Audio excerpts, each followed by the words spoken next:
time ever, and we hope they enjoy it as much as we and you here in the room enjoy it. So welcome to those joining us virtually on live stream. All right, are you guys ready to meet our special guest? Yes. All right, I would like to welcome to the stage Greg Phillinganes. Yes. He is a musician who started his career working with Stevie Wonder, and he's gone on to work with a wide array of musicians, including, of course, the one and only King of Pop, Michael Jackson. He was also brought on by Michael as the musical director for Michael's first solo tour. Please, ladies and gentlemen, help me welcome Greg Phillinganes to the stage. Greg.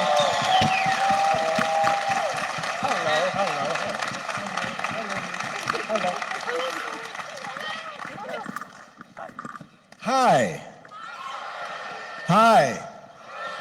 How are you?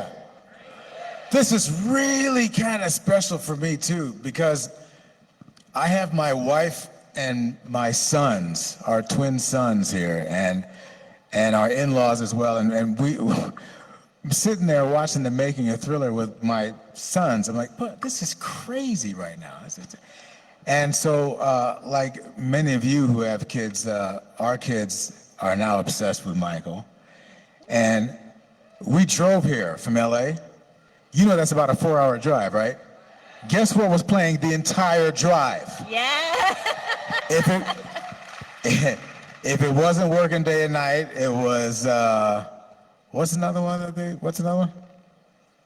Sure, what's another one that they like? Thriller, what's another one of your favorites, guys?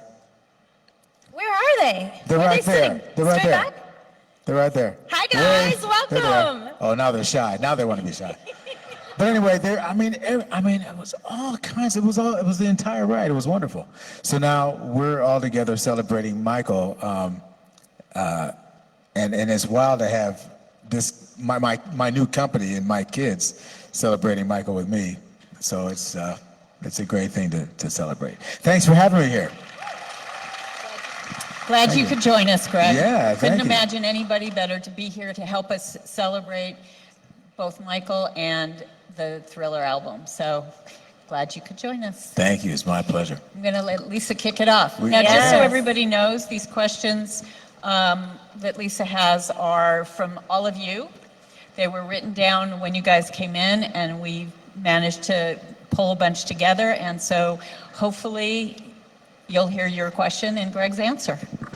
So, little intro question that we've got from our audience. Can you tell us, how did your career start? Did you always know you wanted to be a musician, or how? How did my career start? Yeah. I don't know if we have time for that. It's a long answer, man. I'll try to give you the short version. How did my career start? I am originally from Detroit, home of Motown, of course, and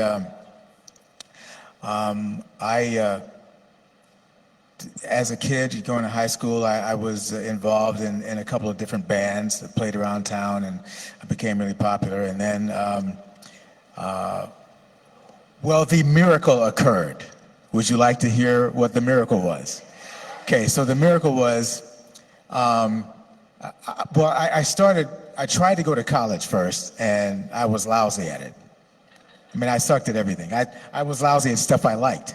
So it wasn't working out. I remember telling my mom, this is not working out, and Mom said, well, give it one more shot, see what happens, because she knew that I was really involved in music and I loved playing, and she said, just give it one more chance. I said, if nothing amazing happens, I'm gonna wait until the last day to register for the spring quarter of college, and if nothing amazing happens, then I'll give it one more try, okay?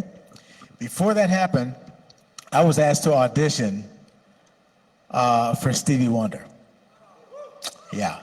A friend of mine was asked first. He's a drummer, and he went, but before he left, he insisted that I play some things on a cassette, and he would give it to Stevie. So he goes to New York, and then some days passed, and then my friend calls me early in the morning and said, Stevie Wonder wants to see you in New York today.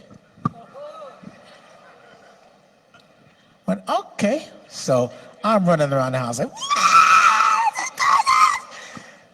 And my mother said, "What is the matter with you?" And I said, "But Stevie Wonder was a Stevie Wonder." Because you have to understand, Stevie Wonder was to me the way Michael is to you now, you know. I mean, Stevie was it for me. I mean, he was my idol. I had posters of him on my walls, everything, you know. I loved everything about him musically. And I really felt that I could relate to him. And so you have to understand that the day that I left for New York to audition for Stevie just happened to be the final day to register for the spring quarter at Wayne State University. Coincidence? I think not. So I go there, and I'm really trying to be cool, right?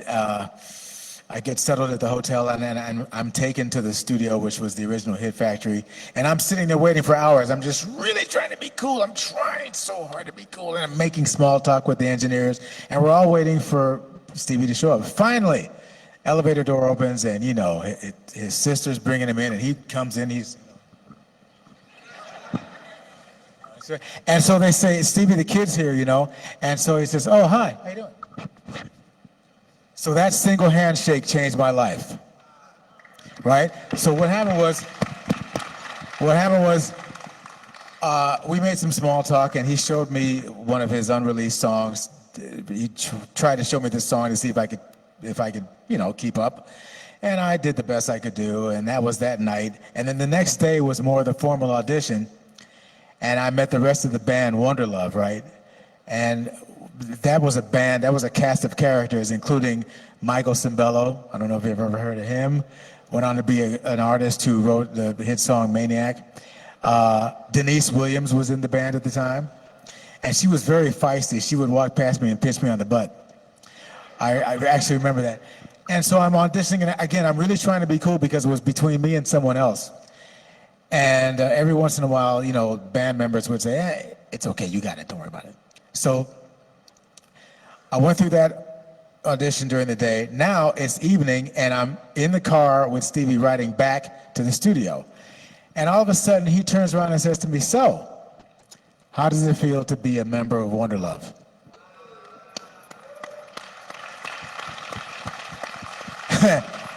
So now my mind is going a gazillion miles a second because I started remembering all of the urban legends I used to hear about how he was such a practical joker, you know, and you never knew if he was serious or not. So I managed to blurt out, "Are you serious?" And he said, "Of course." I went, "Really?" I said, "Well, then would you mind telling my mom?" Because you ain't gonna lie to mom, right? So we get to the studio. I pick up the phone, I dial the house. I give the phone to Stevie. The first voice my mom hears is Stevie Wonder's telling her that he wants her son in his band. And he's gonna take care of him and all this kind of stuff. And this happened April 2nd, 1975, 1 month before my 19th birthday and 1 month before Stevie's 25th. And do you wanna know what he was working on before he turned 25? A little thing called Songs in the Key of Life at 20. And that was my introduction to the music business. That's the shortest version of the story I could possibly tell. And that's it. That's amazing. That's awesome. That's a really great story. Yeah, great story. It's crazy. So into the next question is, how Yes. did you meet Michael? How did I meet Michael? Well.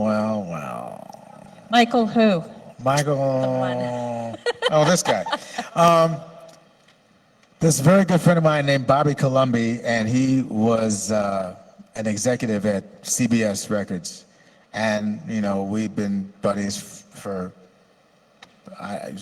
forever. We're still buddies to this day. And we hung out a lot. We spent a lot of time together. And he said, "You know, you need to do more arranging." I was doing a good amount of arranging for different artists, for different records. And he said, "You need to do more." And I said, "Well," he says, "No, actually, you do need to do more. And here's who you're going to be doing it with." Next thing I know, I'm sitting in a room with Michael and his brothers. I go, "Okay, well, this is something I never expected," which is basically 99.999 tenths of my career. I never, ever ever imagined I'd be anywhere close to the amazing career that I've had. So anyway, this is part of it, the story. So I'm sitting there, and this project was their first project that they actually were completely hands-on, right? That they were actually the producers. Bobby was an executive producer, but this was the first time they were actual producers. This was after the whole Motown thing, and even after the Gamble and Huff era. You remember that? You know, when they had the hits like "Let Me Show You the Way to Go" and all that kind of stuff. "Enjoy Yourself." This was after all that. So this album was called Destiny, right? And so I was brought on to do rhythm arrangements, meaning arrangements for the rhythm section, you know, the bass, drums, keyboards, and guitar, and so forth. And the first song that I arranged was "Blame It on the Boogie."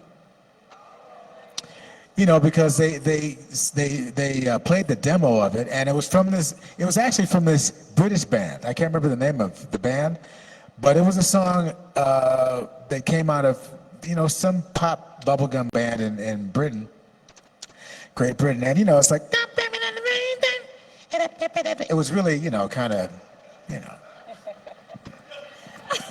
it needed some help, right? Let's be honest. So my first thought was, well, what would Stevie do?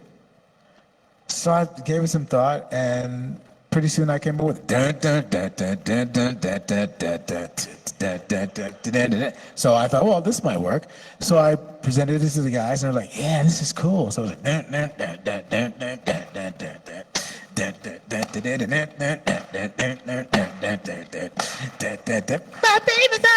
You know, that's how it happened. And so we made that work, and we made it funky, and that was the first song that I did, and then it went from there. It just went, because then I ended up doing stuff like, you know, Shake Your Body Down, you know, and yeah. The very special thing about Shake Your Body Down was I'm the one that came up with the drum beat. And I can actually play it on drums. That's one of the few things I can actually play on drums. And it was so much fun working with all the brothers. And one thing I learned that I hadn't realized before, it was at some point, I think either during Destiny or Triumph, because I worked on that album as well. But I remember being in the studio room, and I heard someone on drums, and they were playing a really funky beat. You know, I thought, oh, this is cool, and I peered around, and it was Michael. I said, oh, you can play drums too. But then I realized it made sense because he was such a phenomenal dancer, right? And you may or may not know this, but the great Sammy Davis Jr.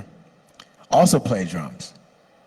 Along with, you know, but Sammy Davis Jr. did everything, you know, sang, danced, acted, played multiple instruments. And so Michael was like that too. So that was a cool discovery I learned along the way.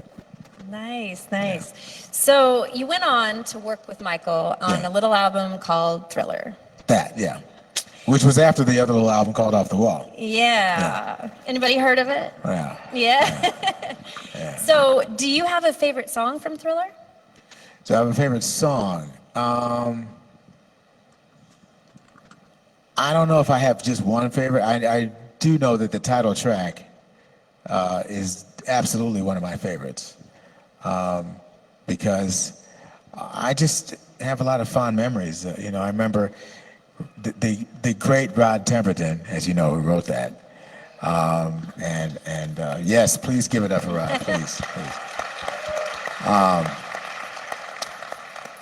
I spoke to his wife recently on her birthday, and so she knew I was doing this, so she sends her love too. But you know, I remember hearing the demo from Rod and just, you know, reproducing all the parts. And I had the pleasure of playing the bass part, the synthesizer bass part, you know, that's me, you know, and, you know, the electric piano part. And I remember playing the double organ parts near the end, you know, the really scary sounding pipe organ parts, you know. I did that too, and the high, that bit, that's me, you know. So I just have a lot of fond memories of being in the studio recording all the parts. And Quincy and Michael and all the other musicians that were part of it, you know, we just had fun. It was just fun. That's the best way I can describe that experience. That's the only way to do it, right? That's how the genius Yeah, you comes gotta out have is fun. when you Exactly. are having fun. You know? Yeah, exactly. It's like, are there any other favorite songs that you did with Michael? Yeah, that, let me see. maybe that PYT, wasn't right? on the Thriller album, but on any album, what would you say your most On favorite any? song? Oh my goodness. Well,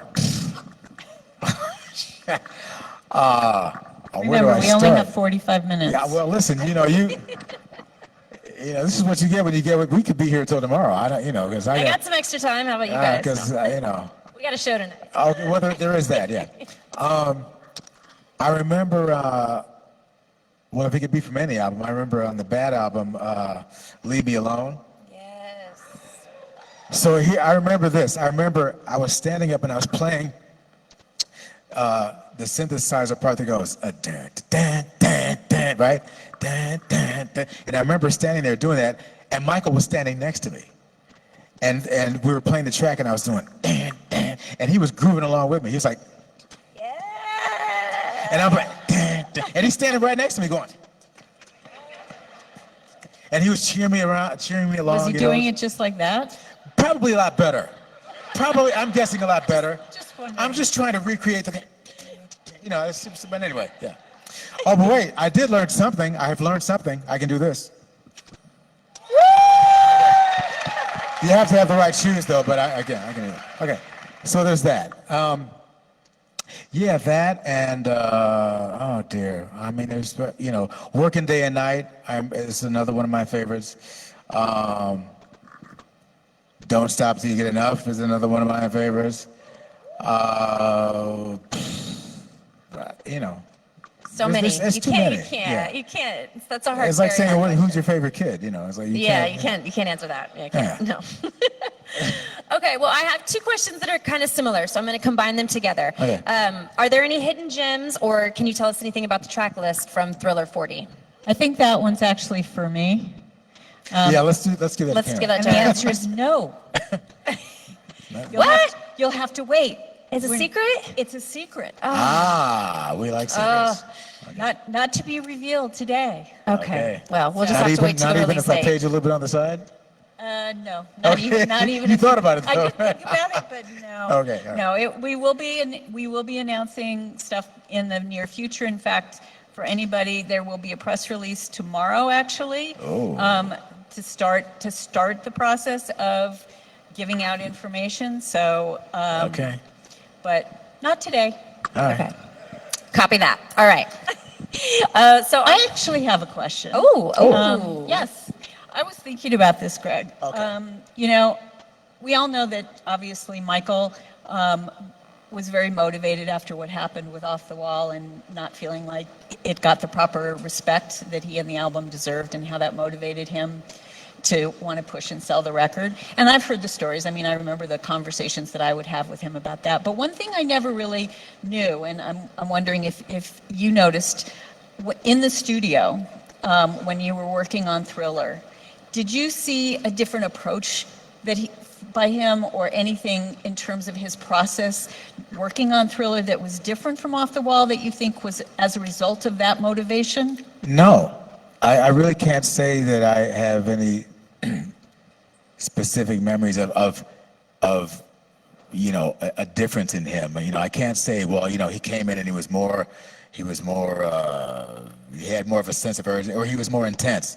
I don't think that he was more intense at all. I think he was pretty much the same. And I didn't realize that there was that kind of motivation from him. I mean, I like you, I heard, well, you got to talk to him about it, but I remember hearing stories later on, years later, about, you know, him being so determined that he wrote 100 million sales on his bathroom mirror and stuff like that. But I didn't know anything about it. I was just Yeah. curious, because I never not seeing it and watching it for myself. I was just curious whether it was something that was obvious, or if it was really just there in his mind and driving him? No, there was nothing noticeable because I was just one of the side guys, I mean, we did spend a good amount of time with him, but still, I was just I was on the sidelines, and I wasn't really privy to anything that he was thinking about along those lines, yeah. But you were privy to his energy. So what was he Yeah. like? What was his energy like in the studio? What was it like being in the studio with him? Just great fun. He was a goofball.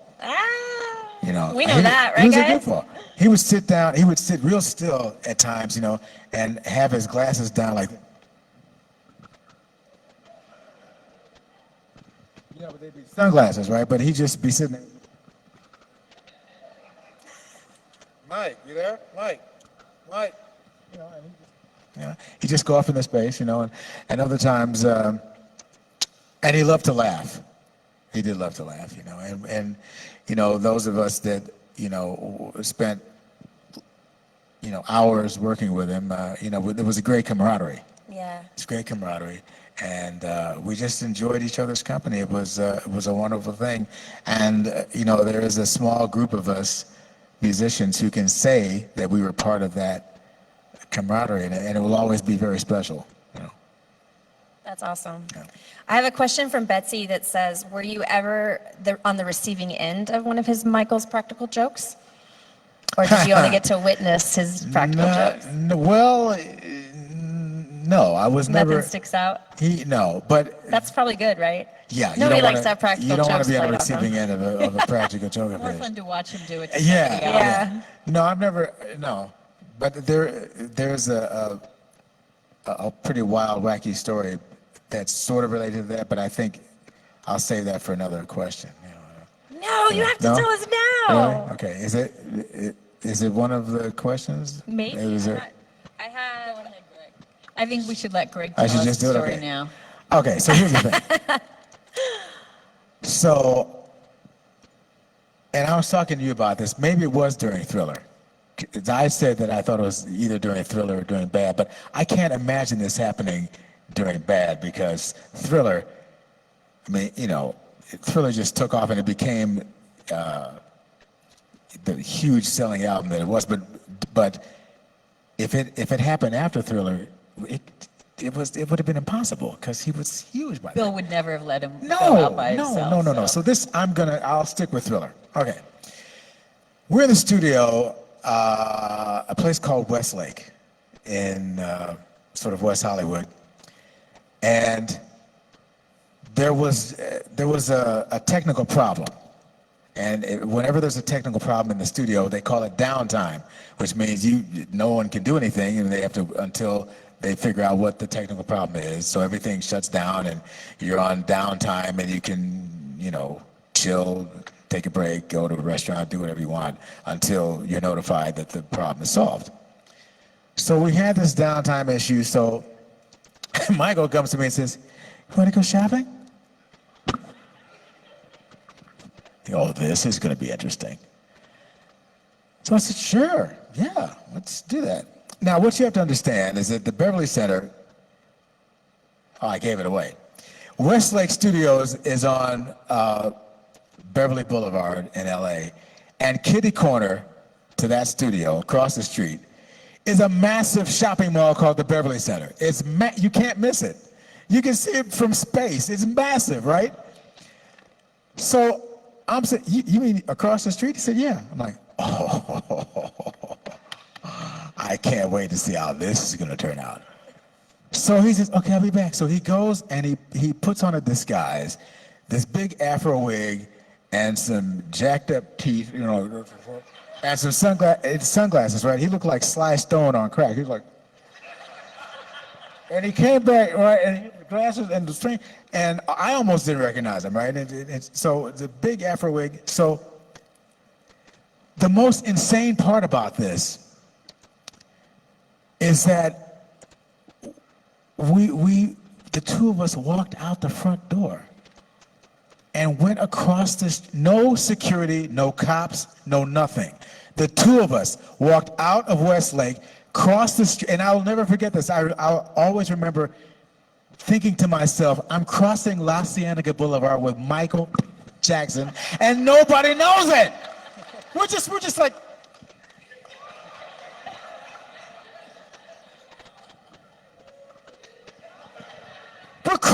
La Cienega. This is a major intersection. La Cienega and Beverly Boulevard. You can't miss this. And it's me and Michael. He's like this, and he's got the wig, and we're like, okay, we're just gonna walk across. Is anybody gonna see? I still to this day don't believe this. I can't believe this actually happened to me. But it really, Prince, are you still here? It actually happened. Bro, this was insane. This was the craziest thing ever. So it's like, and so we go in the Beverly Center and we're walking around, and you know, every once in a while he'd stop and he didn't buy a lot of stuff. He just, you know, he would, and I remember, man, and so we'd be at the cashier, right? And he'd whip out the credit card, and this was the reaction that, you know, he'd do like this, you know, and then, so the person, the lady at the cashier would be like,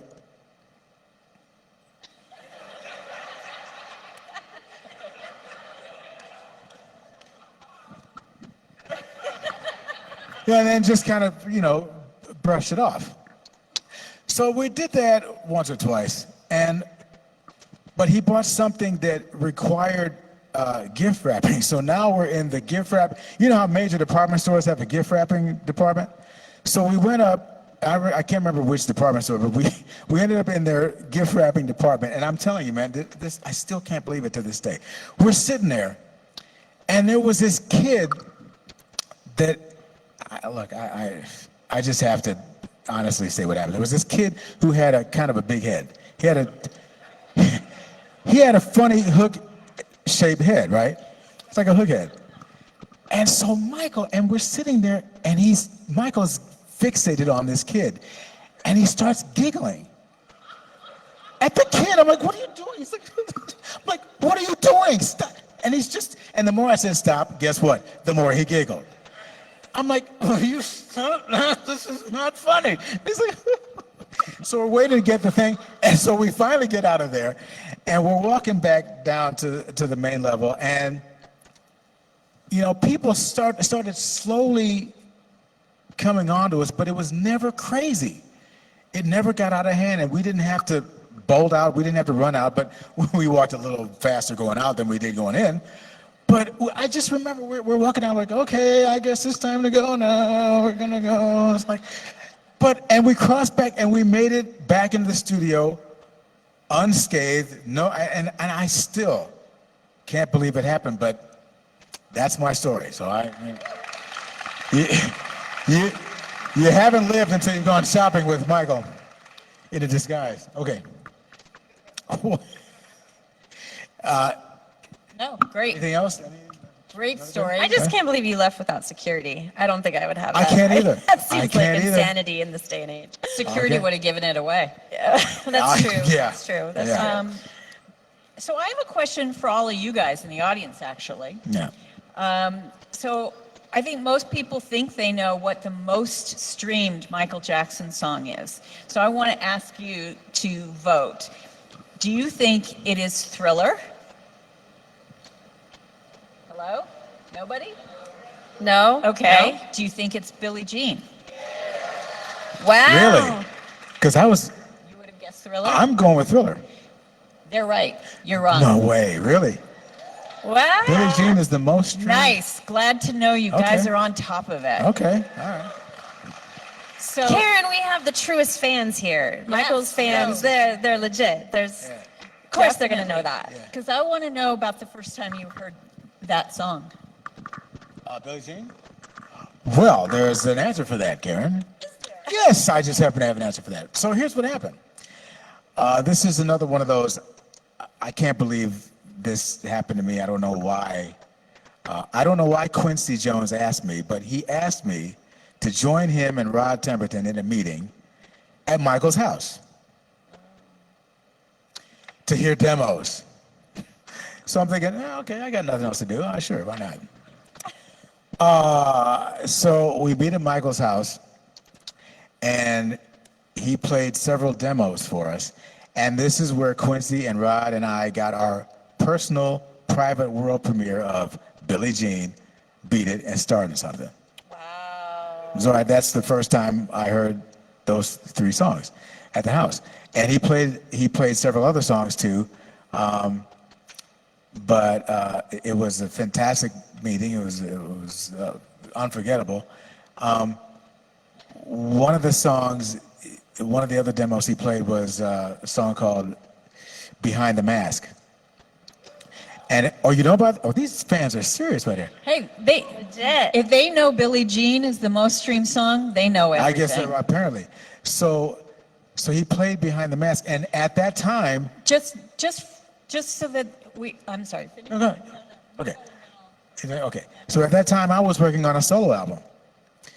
So after the meeting, I asked Michael. I said, "Listen, that song "Behind the Mask," if you don't use it on your album, can I have it?" And he went, "Sure." I went, "Yeah?" I said, "Yeah." I said, "Okay, cool." So that's how I ended up with "Behind the Mask" on my second solo album. So just for everybody who maybe isn't familiar, I thought we'd play just a little bit of it. Oh, no way. Okay, there we go.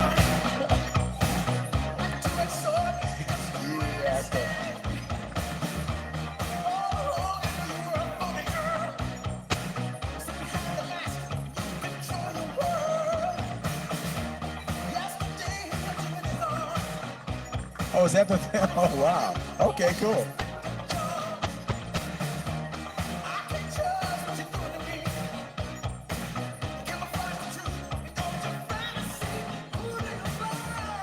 Yeah, that was me trying to be Michael.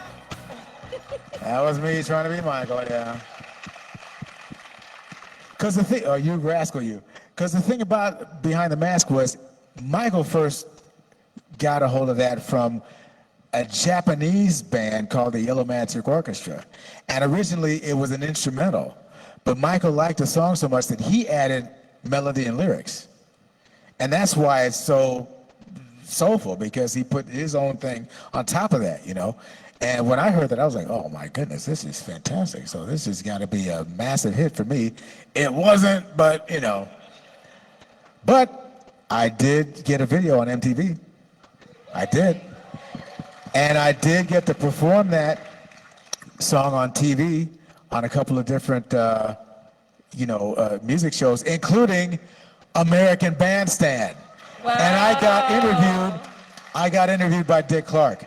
That was pretty cool. That's pretty special. Yeah. So that was cool.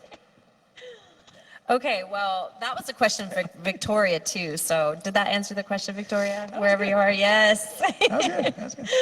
All right. So is there something special about Michael that you can tell us that a lot of people don't know? That's a question from Samantha. Something special. You guys are Uber fans, So pretty much how you think he was, that's how he was. He was many different things. He was a goofball. He was a ruthless businessman. He was dedicated to, just perfection, or as close to perfection as he could come to. He was an innovator. I didn't realize until years later, man, that he invented the shoes that catch you when you're doing the lean in the live performance. This bit in the live show. Can you do that again? No. So I look silly once. I'm not. But what happened in the when he would do Smooth Criminal live, right? Because I was also the music director for the Bad Tour, and the first part of the Dangerous Tour, and so he and the dancers would come up and do that thing, and then they lean. And what happened was, the technology was that there were these... We don't give away the secrets, Greg. Right, so I'm not giving away the secrets. But I will say that he... Huh? They already know, come on. Hush. You guys can see it live tonight when you watch Michael Jackson 1. We've got some amazing dancers that'll perform that. Woo! Well, you can't get mad, Karen, they already know. There's some secrets you can give away, but all I was going to say was that he invented the pattern for the shoes. That's what I was going to say. So he was an innovator that way. And he was very, he cared deeply about the people that he liked. And I happen to be one of them. Oh, there's two stories, actually, that just came to my mind. We were working on the Destiny album, right? And we would talk a lot about music and instruments and so forth. And we learned a lot about each other, and they learned that, while I, was doing a lot of session work along with them, I was doing a lot of session work for other artists, but I didn't have my own electric piano. And I remember saying, man, I don't have my own Fender Rhodes. I wish I had one. And so we were finished doing, the project for Destiny was finished. I'm at home. All of a sudden, one day, this white truck pulls up. The guy comes out to my house and says, "Are you Greg Phillinganes?" I go, "Yeah." He says, "Well, this is for you." So he opens the back of the truck, and there's a Fender Rhodes electric piano. And a note from Michael saying, "Well, I knew you didn't have one, so I thought you'd like this." Aww. And I still have it to this day. It's been refurbished. I still have it to this day, and it sounds fantastic. Another thing was during the during the 30th anniversary shows at Madison Square Garden. I remember talking to Michael about I had a skin condition. A little thing in the back of my head. It's called a keloid, and basically a keloid is a series of dead skin that never really heals, so it just keeps piling on top of each other. And so I would tell him about this. He said, "You should see my doctor. You should see my dermatologist." And I'd say, "Yeah, whatever." I never thought that he would actually follow through, right? Well, don't you know, one day I came to rehearsal, and he said, I was called to see Michael, and he says, "My doctor's here." Really? So he actually had me meet his dermatologist, and they're both looking at the back of my head. But the thing about Michael was he seemed more interested in me than the doctor was. Because I remember sitting, they had me stand up, and so like the doctor's here and Michael's here, and Michael's going, "Oh yeah, I see, yeah, right, yeah, okay." And Michael's like more into it than the doctor. He's like, "Yeah, okay, yeah, that's it." So he really, he deeply cared about people that he loved, So those are a couple of examples. That's awesome. Yeah. Is there, from Greg, is there a favorite concert that you had with MJ, or special songs that he always played that just... Oh, well. Favorite song performing with him, and why? To be able to watch him do either Man in the Mirror or Billie Jean from about 10 feet away, and the light is on him, and you're behind him, and you're watching him, and man, I'm telling you, there's nothing like it. In front of 70,000 people, there's just nothing like it. And, to watch him do the thing in Billie Jean, there were times when we almost would forget to play, because we're just like, That would be me. or near the end of Man in the Mirror, when he would spin around and hit the floor and get hit, and sometimes the spirit would hit him, and you knew the difference, because you can't do my. And he would really get into it, and we'd be so caught up. We'd almost forget to play because it was just so awesome to watch him night after night from about 10 feet away. And it was just, there's nothing like, or the beginning of Man in the Mirror, and all of a sudden 70,000 people light torches. And that's your view, and I'll never forget that. And one of my favorite concerts was during the Bad Tour. We played London, we played Wembley Stadium, and we had everybody that night. We had Princess Di, Prince Charles, we had Eric Clapton, Phil Collins, and Barry Gibb. And Eric and Phil were guests of mine, because I was working with Eric Clapton before, right? So we had everybody, man. We had just Naomi Campbell, everybody, showed up. And so we got to show off in front of all of them, and that was a great time. And is there any memories from tour, anything that sticks out that's extra special? Any memory? Oh, wow. No, it's just all... It's all great, Oh, you know right? what? I do remember one thing. I think, Was it during the bad tour or the dangerous tour? I don't remember. One of those tours. No, it was during the bad tour. We were in Japan, we were in Tokyo, and he had me come over to visit him in his hotel. And of course, he didn't just have a room, he had a floor. We had rooms, he had the top floor. So At a different hotel. at a different hotel. And by the way, that was okay. You really did not want to stay in the same hotel as Michael. The Because chaos. the few times that we did have to stay in the same hotel as Michael, we were like, because all you heard was fans screaming his name all night. Yes, fans, right? But all night though. See, it's cute during the daytime, but when it's 1 a.m. and you're trying to get some sleep, and you hear Michael, Michael. Bush, you know what I'm talking about, right? And you're going, oh please, and don't try to leave your hotel because they would all know who we were because it's painfully obvious. So you try to leave the hotel to get a bite to eat, and you'd have to run for cover, And so those were crazy times. But anyway, he had me come over to his suite to hang out, and I remember going to the window with him. He's high up, top floor, and I remember we would look down. And whenever he opened the curtains, the kids would go bananas and go, Michael, Michael. And I remember we were standing next to each other, and I'd go like this, and the kids would go, ah, and he'd go like this to me, and the kids would go, ah. They didn't even know who they were looking at, but it was like, but I remember that moment, we were just standing, just two guys by the window going, hey, how about this guy?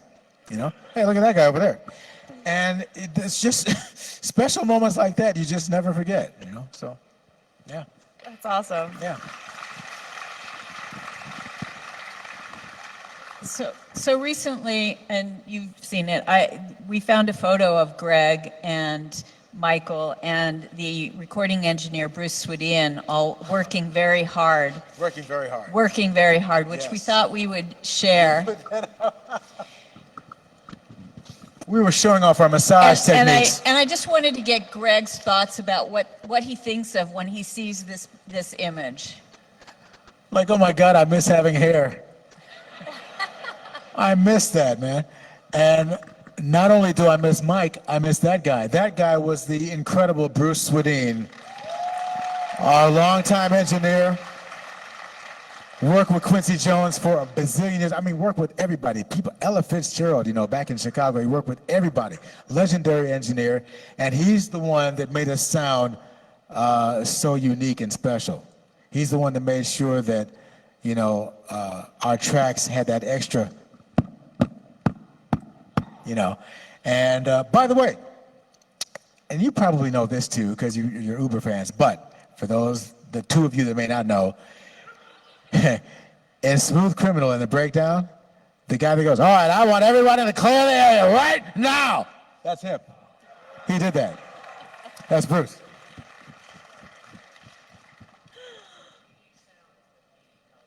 Huh? Who, Bruce? Can I answer? The question was, what were some of the unique sounds that Bruce made? Okay, That what- worked Just with to creative? let you guys know, this is going to be the last question that Greg is going to be able to answer because we also have A very special performance for you performance coming guys. up Oh that yeah, we okay, want to okay, share. okay. So real quickly, I think the most significant thing that I remember is that Bruce would record the rhythm section because he had 24-track tape, right? But he also had 16-track tape, and the difference is 16-track tape has wider spaces in it, right? So he would record the rhythm section on 16-track and all the overdubs on regular 24-track. So the difference was because there was extra space on 16-track, you had that extra thump, that extra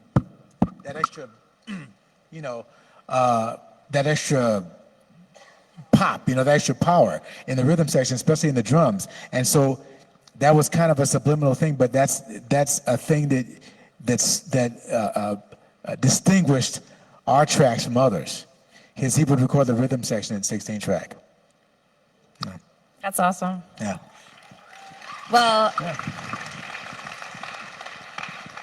I just want to say, and on behalf of all the fans here, thank you very much for sharing these memories My that you had pleasure. with Michael. My pleasure. Thank you.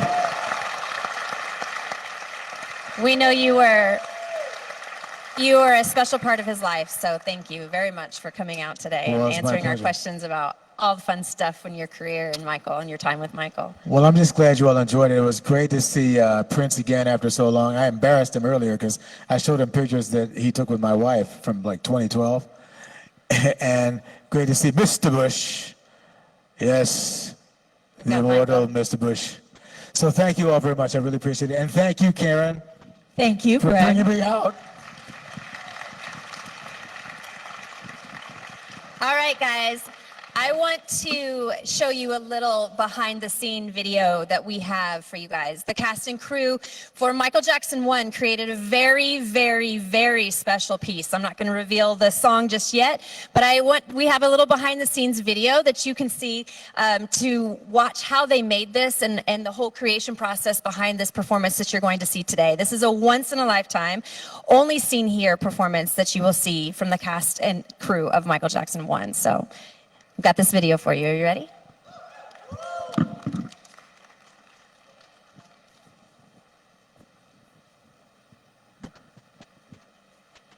Michael Jackson's birthday, the Michael Jackson 1 cast comes together and we create an original piece. We work hand in hand with the estate and they pick a wonderful classic hit, and then we get to create a new vision and do something that's a little out of our element because it's not something that you'll see in the show every day. What's really special is the artists like to really show off their talents, not only as performers, but as creators. And so for the birthday event, we get to find different ways for the artists to show their skills as creating and create the choreography in different areas. Choreographing this performance has been a very exciting challenge. The process of creating this performance, it's very fun and very challenging for us, but in a good way. And I'm very proud of how the cast of Michael Jackson 1 comes together every year to try to create something special for Michael Jackson's birthday. There's something beautiful about an idea that you have in your brain and then coming it to fruition and it becoming in physical form. Because once you see the result and the end and the product that you create, you can feel proud of it, you can feel happy, and it's just, that's the feeling that all artists really fight for all the time. I have added a little bit of my own flair, which is really simple yet effective choreography. You kind of let the girls be the girls and keep everything clean, yet give a little bit of room for personality. I think sometimes we get lost in the intricacies of trying to make choreo super dope, and I think there's something nice about simplicity too. The type of dancing we're doing is not typically to this type of song. This song is something special. It's more of a ballad with small little musical detail. So I think the clash of those two things is really going to create something special. This is a one-time performance. Everyone's putting their best efforts forward. The build-up to that is really exciting.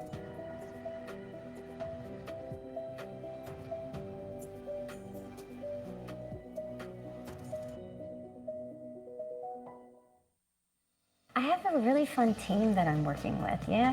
Every so often, you just gotta like take out whatever's in your heart and in your mind, that creativity that brews inside you, and do your own thing. We're just wanting to do the best that we can so that we can hopefully inspire people in the audience that day to leave the theater with just a little bit extra love for MJ's legacy. They're very blessed. We're all blessed that we still work so hand in hand with the estate. And we are some of the few artists on this earth that still get to be so connected to Michael Jackson. And you can see it and feel it through their movement.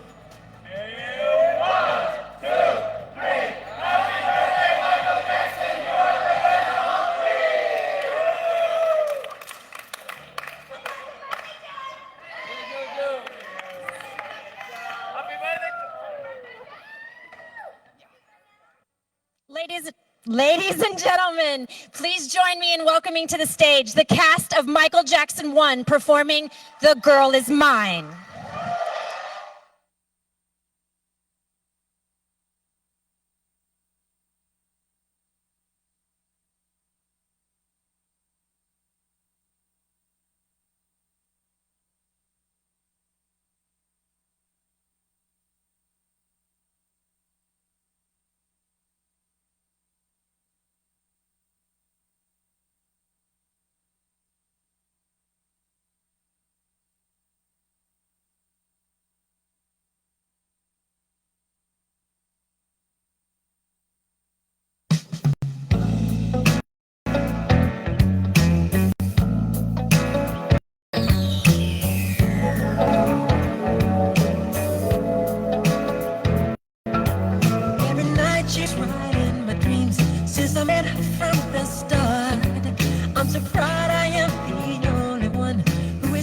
wish you lit her heart.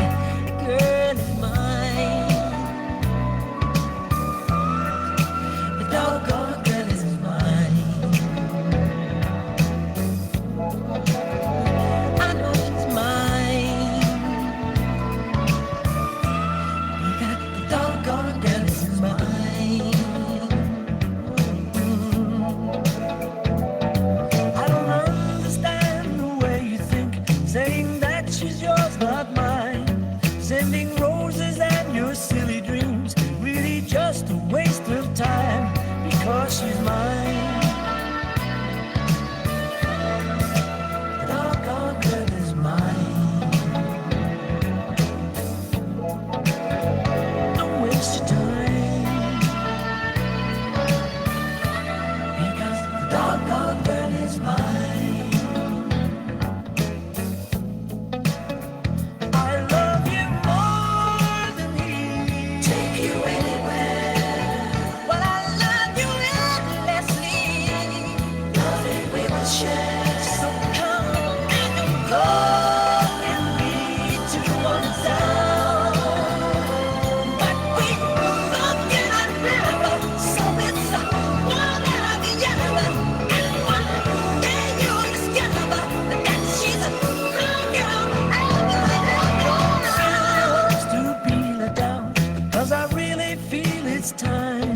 You know she tell you I'm the one for her, 'cause she said I blow her mind. The girl is mine. The doggone girl is mine. Don't waste your time, because the doggone girl is mine. She's mine.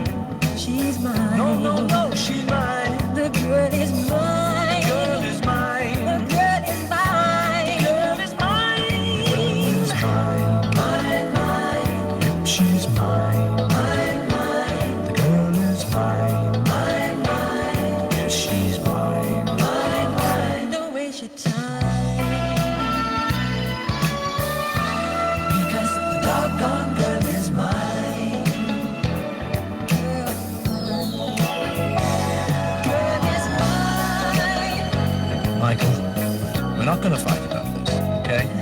Paul, I think I told you, I'm a lover, not a fighter. I've heard it all before, Michael. She told me that I'm her forever lover, you know, don't you remember? Well, after loving me, she said she couldn't love another. Is that what she said? She said it. You keep dreaming. I don't believe it. Mine, mine. The girl is mine. Mine, no mine. You're mine. She's mine, mine, mine, mine, mine. The girl is mine. The girl is mine. The girl is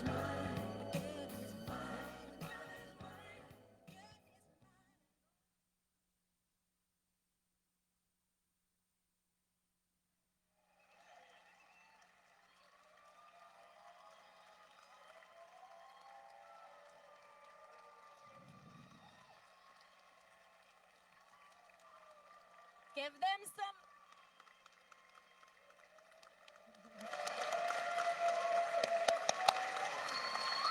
Wasn't that amazing? Let's give them one more round of applause.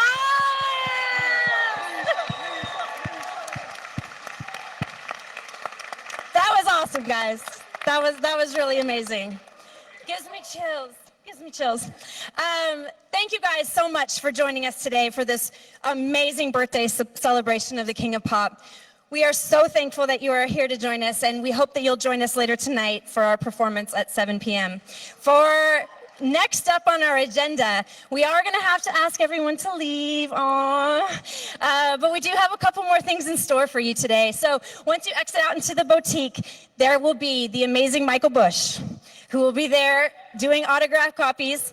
And then following that, we will have a meet and greet at 5:30 if you have a ticket. So if you don't have a ticket, make sure you rush out and buy it so that you can come back and have a more celebration with us. So once again, thank you guys so much.